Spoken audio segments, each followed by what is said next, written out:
train yards, thinking about graveyards. I wonder, Lord, what would they ever write on mine? Another soul laid to rest on cold Montana morning, just trying to make it north of 49. Morning, guys. So we're at a near to you guys kind of spot, but I've trapped here for a few years now, and what we're going to be going after this morning is actually going to be muskrat. And the way we're going to find them, because it iced up finally, we're looking for these guys. Nice bubble trails, and then you can actually see, I don't know if you can see it in the video, but it has that lighter brown mud going through there. So you know those are the muskrat runs. Got a bunch of collapsible funnels. We were using those the other day. We didn't have much luck at that other spot. It was just too deep. But gonna throw out half a dozen here and see what we get. So we got our last two funnels we're gonna put in here, or cages we're gonna put in here. So you can see nice bubble trail there. Nice bubble trail there. There's some spots along where you can actually see smaller trails up that way. And basically they're coming in, they're feeding along these cattails. You can't find any runs to put them in. Don't bother wasting your time wasting traps putting them in those spots. You might catch the odd one, you're not going to catch that many. Where you are going to catch them is here at the dens, because they do have to go back to these. So spots like this, you can see it's kind of mud, flat out quite a ways. Trying to walk like where Jack's sitting there is actually right on top of that run. If I put my foot through there, that run's done. You're gonna collapse it, they'll abandon it, they won't use it anymore. So try and walk out and around them. Same with where I am here. I know if I step somewhere in here, I'll put my foot through the run because it kind of comes in on an angle this way and goes down through. So I'm not walking over top where the run is. What I'm gonna do, use an axe, or in my case, I wasn't really prepared today, so all I have is my rake.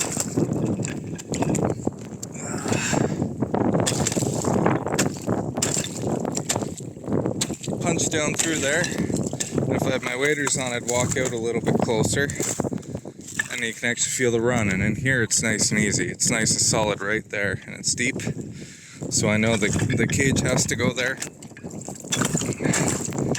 and then the end of the run's right here. So with these low sloping sides here, you're going to find the holes to the run are out 4 or 5 feet from shore. They're not going to be right at shore. Makes it a little bit harder until you have ice. So just take your cage and make sure you got the doors moving freely. Give her a toss in there.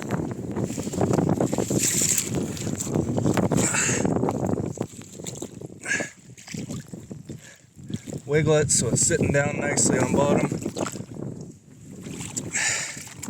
And then if you were worried at all, if you're in beaver country, you're worried beavers were in here, any of these runs, they're going to push them out. Because they will, they'll push your cage out 15, 20 feet sometimes. Take a stick and stick it through, a fiberglass rod, stick it through in the middle, just to hold it in place. I don't have to worry about it here. You can see there's no beaver houses or any activity here. So that's a pretty safe place. Gonna put this last one in, that makes 8 for this slough. Found 4 on this side and 4 on that side. And yeah, hopefully we'll have a dozen rats or more that come back here in a few days. So I had 2 more in the truck. I can go pick up a couple more at the shop, and maybe we'll find another spot or 2 for rats here this morning. Last thing I have to say really quick is, if you're expecting snow in the forecast, or just as a general idea, mark your traps somehow. If it snows over top of here, I'm gonna have a bugger of a time trying to remember where I put 8 traps. So flag them. If you don't want to use flag, if you guys have other trappers in your area, you know, put a pop can out, something like that. Just something for you to identify it. If you're using fiberglass poles through your cages to keep them from getting knocked around by the beavers, you don't have to worry about it as much. You can see those sticking out, but with how I'm throwing them in right here, definitely want to mark them, or I'll end up spending 3 times as much or as long fighting to try and find them all, especially when it's calling for snow here tomorrow and the next day. So Well, here's one that kind of snuck up on us here. Beavers are building down in the ditch. So I'm gonna throw a mink box out here, I think. We're gonna pop a little hole in the dam in here. I'm gonna see, I think that's a crossover right there. So we can trap in this here, we're all good. But yeah, I'm gonna throw in a variety of sets here. I know there's weasels. I usually catch weasels here every year. I don't really want to catch them just yet because I don't know if they're all going to be perfectly white yet, if they'll be prime or not. So I also know there's a pile of muskrat in here. So I'm going to look along this edge, see if I can find a spot to put a muskrat set in. Obviously the beavers, hopefully not otters, but there are otters in here as well. But something's been punching up through here, likely beavers. Came up last night, and they're definitely crossing over right there because they have that ice broken. So 2 spots for traps. It's supposed to warm up this the next few days, get a little bit nicer. Well, not nicer, it's supposed to snow and be crappy, but it's going to be nicer for trapping in the water here. So the big thing we have to remember with the changing of the season is traps either have to be on land or under the water, or else they freeze in and they're useless anyway. You're just wasting your time. So preferably underwater for the beavers. That crossover I will put on land though, because obviously they're pushing up through and coming over. So mink don't really matter. They're coming out and playing around and going down these slides and messing around. Same with weasels. I wish I had a pan trigger for one of these little 120s or 110s that I got, because I'd set that. Yeah, I'm gonna go along here, see what I can, if I can find a run or two for muskrats. So we got one spot here. I can see there's quite a few bubbles going that way. It looks like there's a muskrat, possibly a muskrat run right there, because it's smaller bubbles for the most part. But here's a spot. I'm not sure if they're going under the bog, going that way, or if they have a den up inside here somewhere. But there's definitely muskrat bubbles coming all along here. But there's also these bigger ones on the trail are also beaver. And you can see how murky and muddy this water is. So that's going to be a big den or a crossover under this bog. But beavers are definitely going to push my traps out of the way in this spot. So I'd like to use the bigger funnels if I'm going to set in a spot like this. That one I'll see if I can get a little cage into though. I saw one more little spot just over there I'm going to check out. But I can also see lots of big bubbles, so there's beavers going into that run over there as well. So probably going to set 330s on here. The problem is the muskrats generally will set the traps off because they're in out 10 times a day compared to the beavers. So if you are hanging traps in spots like this, you're getting empty 330s, there's a fair chance you're not missing beaver. It's just muskrat go through, set it off. They're small enough that they either don't get killed or they get hit, and you know they're probably injured enough that they're dying right away, but they wiggle out of the loose jaws. If you don't have something like a Belial 330 Super X or a Savage O, that sort of thing, you're gonna lose a lot of muskrats that way. And like I said, either they're gonna swim through, not get hurt, or they might have got hit and actually died, and they're sitting down below where your trap is. When you lift it up, they're just falling out. So yeah, just something to think about when you're out there trapping. So we're back at this run here. We ended up putting a 330 over there because that was an obvious beaver run. This one here, the beavers are definitely using, and like I said, you can see some of the bigger bubbles through here, but all these small ones, those are all rats. So we don't have a big cage, we just have this guy. What I'm gonna do is stick him down in there, and I'm actually gonna take a stick to help keep it in place. Something small like this. What you're gonna do is put it in the middle of the cage.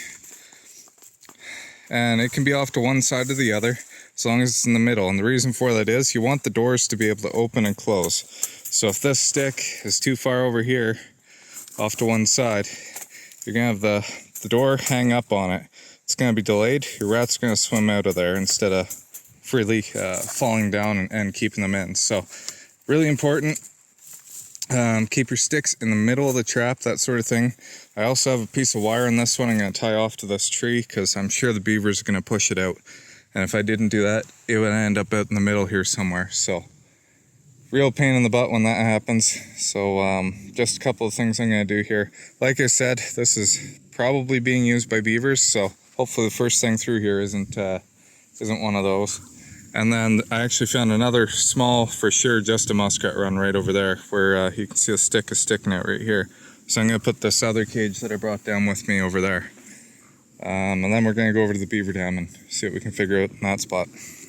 Well, I was talking to a landowner who just pulled up here, and all of a sudden I heard ice cracking. So we got our first beaver here already. Unfortunately, he's not caught very nice, I don't think. I see his head poked up out of the water, so got the rifle. There's right there. We're just going to dispatch him, and I'll show you guys the reset.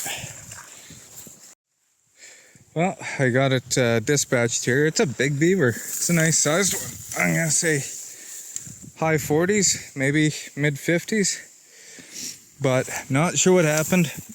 And we had our triggers V'd off, pointed down. And we got a high arm catch. I'm glad we were here to put him down right away, because chances are he would have broke off and got away, or twisted his arm off, even worse. So yeah, don't know why he didn't want to get caught good. Maybe he was he was obviously in the den here, probably heard us talking and me videoing here, so maybe that was enough to spook him, and he knew something was up at the entrance here. But we're gonna reset it. We're gonna shove it back in, make sure our stake is good and solid in here, so we don't lose a trap, and yeah, hopefully we have better catch here next time. But pretty good catch, pretty quick one anyway. So that was 15 minutes maybe it was sitting in here. So I got the hole in the dam set. I'll show that to you guys, and then the crossover, and gonna throw a mink box out here too. Okay, for my mink boxes, I'm just using a box like this guy. I'm gonna use a 120 Super X. If you have 110s with a single slotted box or whatever, or you can use a double slotted box and put a screw in one side to hold that 110 in there, you could do that as well. Bait, you need fresh beaver. So I got this guy here. We just caught this a few minutes ago. I also have this guy back here that I've been stinking up for about a week now, and I use that for skunks. If you want to trap fox, coyote, fisher, martin, that sort of thing, you can stink up your beavers. Maybe not that much for martin and fisher, but it still works. Skunks like it. And all I do is throw, piece about that big in the back. So they aren't huge chunks of meat. So what I'm actually doing is I'll put this guy down here. See if I can prop that phone up for you guys. So I got these wires. I'm using 16 gauge wire. I use that as my general trapping wire. All I'm going to do is take it, poke it through once, poke it through twice, and tie it off just like that. Give her a twist, and then for putting it in the box, the reason why we're putting the wire on is so that animals can't steal it and run away with the bait really easy. So this is a box I didn't make, so it doesn't have big holes in the back, but it has little holes. Just put your wire through, take your finger, give it a little pigtail twist, kind of like that, and then your bait's in the back, can't fall out. Those weasels, fish, or that sort of thing, they have to work to get it out.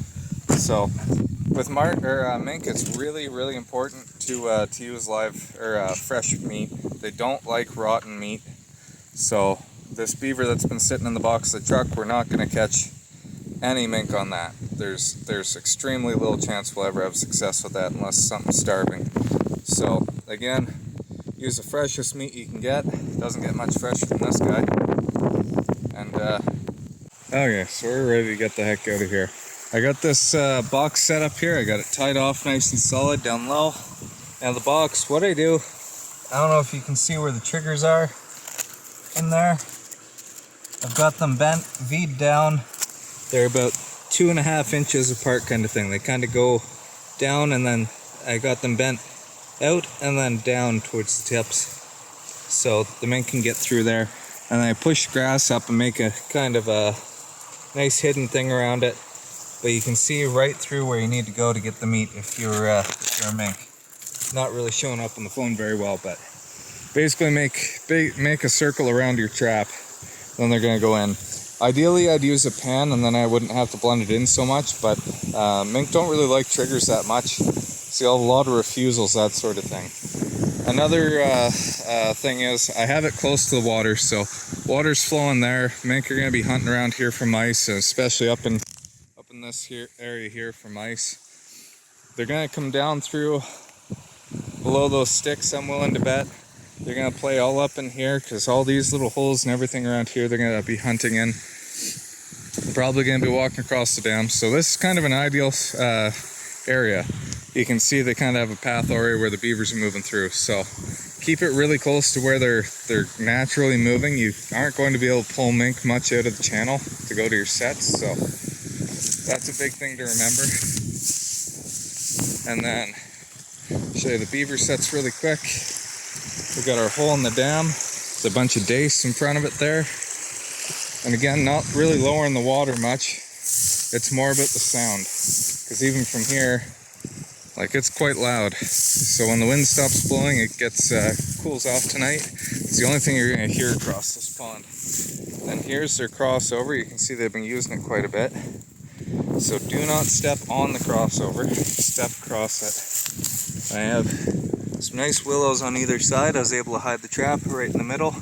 My trigger broke off when I was setting it, so I kind of made a question mark with it, and that's what we got going here. Sticks like this, you can move, take out of the way, just to prevent them from getting skittish there, but that's what the trap looks like when you're going down it. But that's going to be it for this location. So we got 3 beaver sets out, mink set, and 2 muskrat sets. So hopefully we can get this water down and away from the road. You can see how high it is here compared to the road. So that's why we're focusing on this area for beavers and muskrat anyway. Well, we didn't make it very far, so I haven't been down this way in probably a month and a half or so. And none of this was here. So there's that. We've got a beaver dam there, and I can see a good bubble trail actually. I don't know if you can see it in the video right there. There's a bubble trail. So obviously there's a lot of activity down there. So we're gonna set traps down there. Probably a hole in the dam, maybe a crossover. We're gonna obviously do a crossover here, a crossover there, and maybe a hole in the dam is in that second one as well. Try and get that down, because this spot used to have a pond leveler in it 3 or 4 years ago, but this has been dry. We haven't had issues with it since before I started working here. So the pond leveler actually failed, just naturally filled up with sediment and that sort of thing. So instead of replacing it, because this was dry, like I said, this was literally just grass all the way up to where the 3rd dam is. I took the piping system out, didn't think we needed it, and apparently we do. So we're gonna have to come in here, rip all this out. Probably end up just taking these 2 dams, but we'll have to take the first one, let it dry out, and then get to the second one and do that. But and then put the pipes back in here. So I can't believe they dammed this up. This is insane.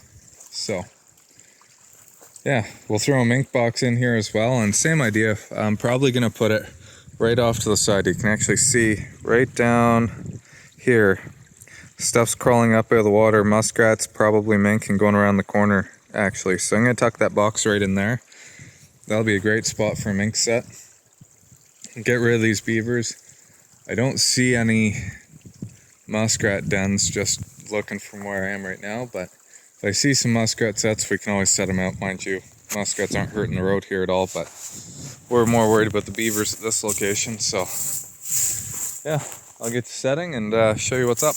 Okay, really quick on this this bottom one. We got the bubble trail coming over to this crossover, and we got this guy. So one thing I didn't mention on the other one, so I've got the stick going in line with the trap, and it's kind of sitting up in the corner here.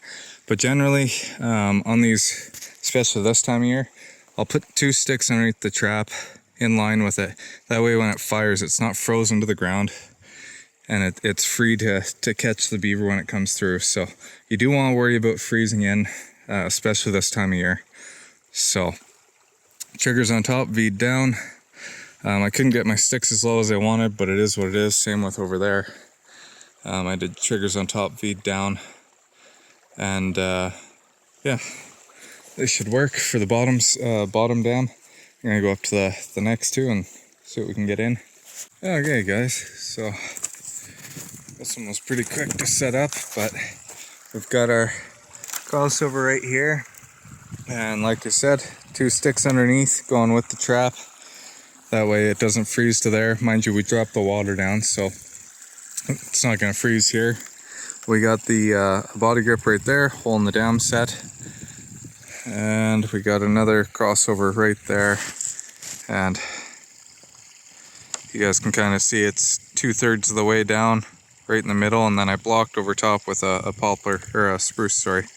So hopefully we'll have at least 2 beavers, possibly 3 on this side. And then again, there's 2 traps on the other side of the road that I'll get them.